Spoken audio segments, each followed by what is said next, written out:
When you imagine your future, what do you see? A small apartment full of sunlight and familiar things? Family dinners on Sundays? A morning walk in a neighborhood you know by heart? Now, let me ask you this. Does a nursing home fit into that picture? For most of us, the honest answer is no. And that's okay. That's actually completely okay. Because here is what nobody tells you up front. Nursing homes are not the enemy. They're not the villain of this story. In fact, for many people facing serious medical conditions, memory loss, or around-the-clock care needs, a nursing home can be the safest, most compassionate choice available. The staff are often dedicated, the facilities can be warm and well-run, and for some families, it brings real peace of mind. But here's the thing, and this is the whole point of today's video. Not every option fits every person. A nursing home is one tool in a very large toolbox, and if you're a woman over 70 living in the United States, you deserve to know that your toolbox is much fuller than you might think. Because the world has changed, the options have expanded, and today we're going to walk through 9 real, practical, life-affirming alternatives that thousands of women just like you are already choosing, with joy, with independence, and with dignity. Throughout the video, I'll be giving you lots of useful links and the names of organizations. I'd recommend keeping a notepad to hand. So grab your coffee, get comfortable, and let's talk about what's actually possible. Alternative 1. Cooperative senior living communities, small communities with shared power. Let's start with something that might surprise you. Cooperative senior living communities, sometimes called senior co-ops or elder co-housing. Here's the idea. Imagine a small cluster of homes, maybe 10 to 20, where every single resident has an equal say in how the community is run. There's no corporate landlord, no director making decisions behind closed doors. The residents themselves manage the shared spaces, set the house rules, organize the social calendar, and support one another. These communities are typically designed for people who are still largely independent but don't want to live in total isolation. Think shared garden projects, communal dinners a few nights a week, book clubs, and neighbors who actually know your name and knock on your door if they haven't seen you in a day. In the United States, the Elder Co-housing Network has been connecting people to these communities for years, and interest has absolutely exploded since the pandemic. Women, in particular, tend to thrive in these environments. Studies consistently show that strong social connections are one of the most powerful predictors of health and longevity in older adults, and co-op living builds those connections right into the structure of daily life. If you're interested, start by searching Senior Co-housing plus your state on Google, or visit the Foundation for Intentional Community website, ic.org. Many communities have waitlists, so it's worth exploring sooner rather than later. Now here's one that tends to make people smile. Care vacations, sometimes called respite travel or medical tourism with a wellness twist. The concept is beautifully simple. You go somewhere, a resort-style facility, a wellness retreat, or specialized care center for a short stay, anywhere from a few weeks to a few months. During that time, you receive professional care, therapeutic services, maybe physical therapy or nutritional support, all in an environment designed to feel like a vacation rather than a medical institution. Some of these programs exist right here in the U.S., spa-like rehabilitation centers in Arizona, coastal wellness retreats in Florida, even farm stays in Vermont with occupational therapy built in. Others are in places like Portugal, Costa Rica, or Mexico, where the cost of high-quality care is dramatically lower and the setting is absolutely stunning. Between you and me, I know there are people who find the most affordable of these accommodation options and spend 7 or 8 months of the year living like this. To be honest, they don't seem to have many complaints. What do you think of the idea? Let us know in the comments. Search for respite care resorts or short-term senior care retreats in your area. The National Respite Locator, archrespite.org, is also a fantastic resource for finding vetted short-term care options near you. Alternative 3. Retirement communities. Active living, real community. You've probably heard the term retirement community before, but there's a good chance the image in your head is outdated. Modern retirement communities, especially what are called active adult communities or 55-plus communities, look nothing like the quiet, shuffleboard and bingo stereotypes of decades past. We're talking about places with swimming pools and fitness centers, art studios and walking trails, cooking classes and cultural trips, and yes, sometimes even on-site bars and live music on Friday nights. The beauty of this model is that you own or rent your own private home, a cottage, a condo, an apartment, while having access to an entire ecosystem of social life and support services right outside your door. You come and go as you please. You travel. You have guests.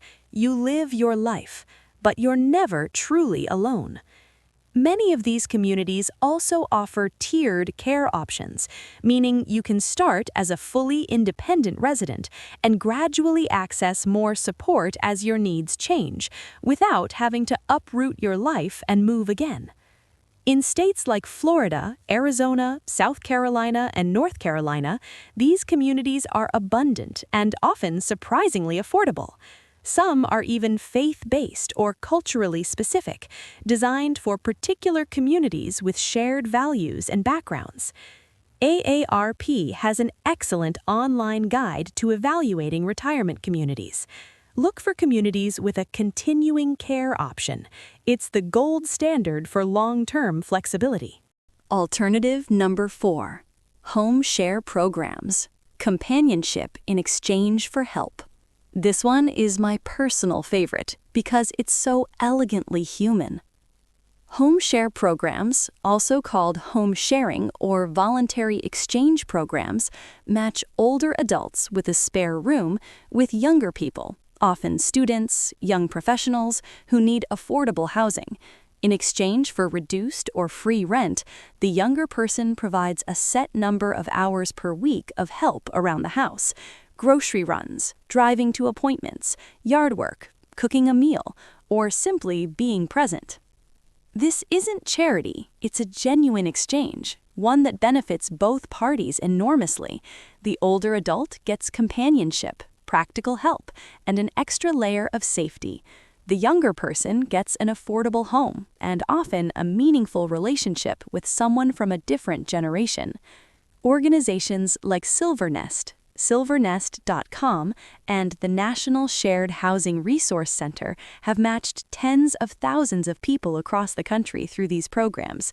Many women describe it as one of the best decisions they've ever made. Suddenly, there's laughter in the house again, someone to share a meal with, a reason to stay engaged. Always use a vetted program rather than arranging this on your own. Reputable organizations conduct background checks and help set clear written agreements so everyone knows exactly what to expect. And hey, if this is helping, give it a like and subscribe. Now let's get into the next part. Alternative 5. Adult daycare centers. The best of both worlds. Let's talk about a solution that's wonderfully straightforward and wildly underused: adult daycare centers. Here's how it works. During the day, typically weekday business hours, you go to a center where there are social activities, light therapy, meals, health monitoring, and human connection. In the evening, you go home. Your bed, your tat, your TV shows.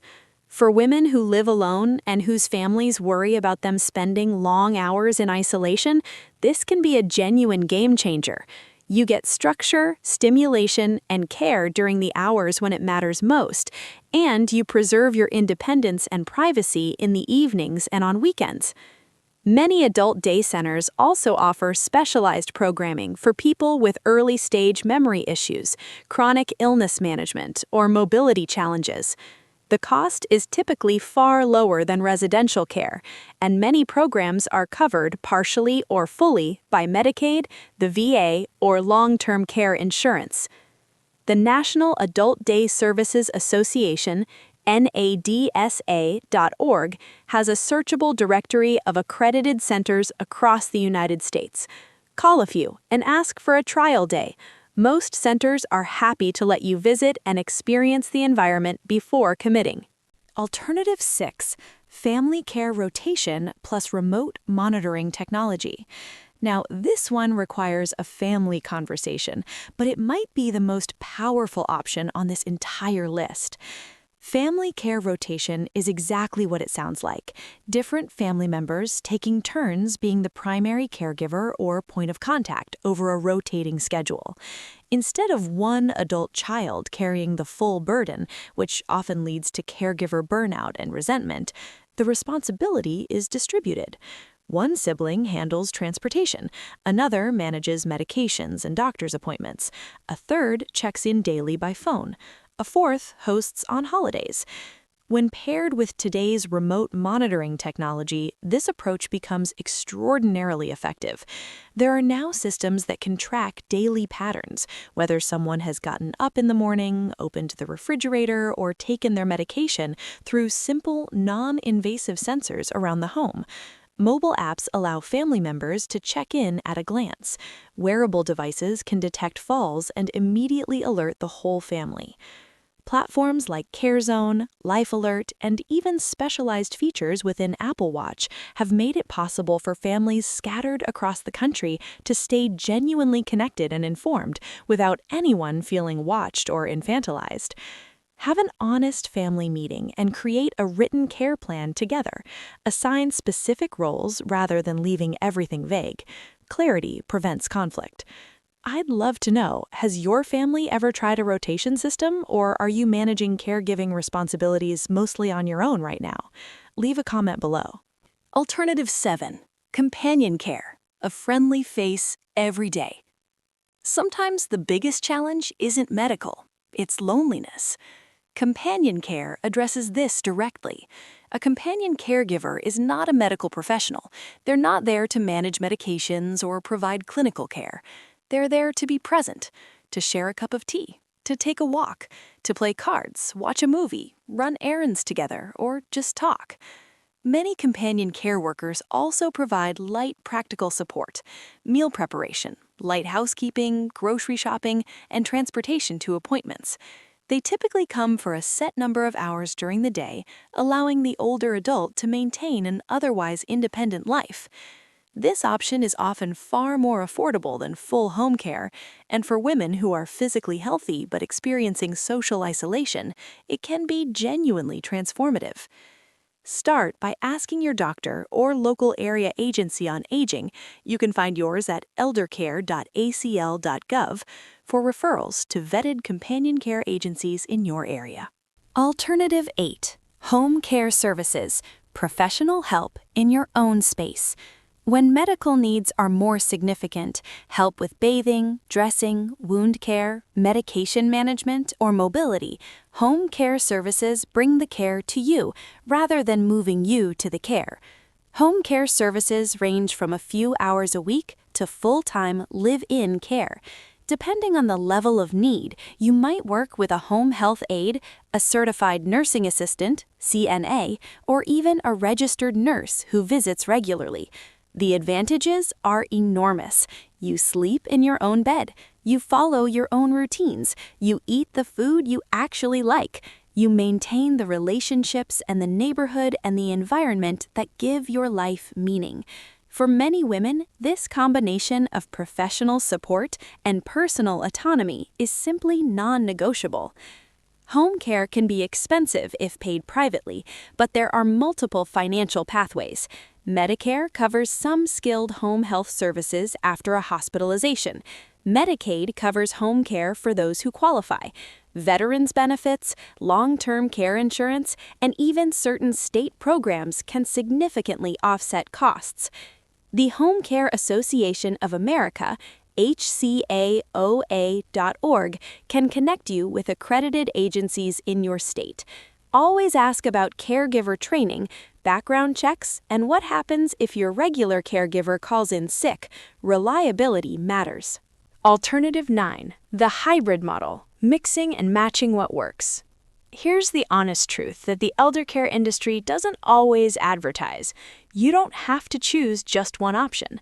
The hybrid model is exactly what it sounds like, a customized combination of different solutions, adjusted to fit your specific life, health situation, family dynamics, and budget, and it can change over time as your needs evolve. For example, 3 days a week at an adult daycare center for social stimulation and health monitoring, 2 mornings a week with a home care aide who helps with bathing and medication, Sunday dinners with family, a home share roommate who provides evening presence, remote monitoring technology that keeps everyone informed. That's not one solution, that's a whole ecosystem built around you. This is actually how most successful aging-in-place plans work in practice. They're layered, flexible, and responsive. They're designed by people who know the individual, not by a facility intake form. Start by writing down what's working in your current situation and what isn't. Then identify the 3 biggest gaps. That's where to start building. A geriatric care manager, find one at aginglifecare.org, can help you design a personalized plan and coordinate all the moving pieces. So let's come back to where we started. Nursing homes are not the enemy. For some people, in some circumstances, they are the right choice, and there is absolutely no shame in that. But if you're a woman over 70 and you're trying to figure out what your next chapter looks like, please know this. You have more choices than you've been told. You can live in a cooperative community where your neighbors become your chosen family. You can take a care vacation that feels like a reward, not a surrender. You can build a team around you, family, professionals, technology, community, that supports your independence without replacing it. You can mix and match until you find the combination that actually fits your life. The goal isn't to avoid getting older. The goal is to age in a way that still feels like you, on your terms, in your space, surrounded by the things and people that matter. That's what this channel is about. That's why I make these videos, and that's why I'm so glad you're here. Before you go, 2 things. First, leave a comment below and tell me which alternative resonated most with you, or tell me what your situation looks like right now. This community is full of women who are navigating exactly what you're navigating, and your voice matters here. Second, if you found this video helpful, share it with someone who needs it, a sister, a neighbor. This information can genuinely change lives, but only if it reaches the right people. Thank you for watching. Take care of yourself, and I'll see you in the next one.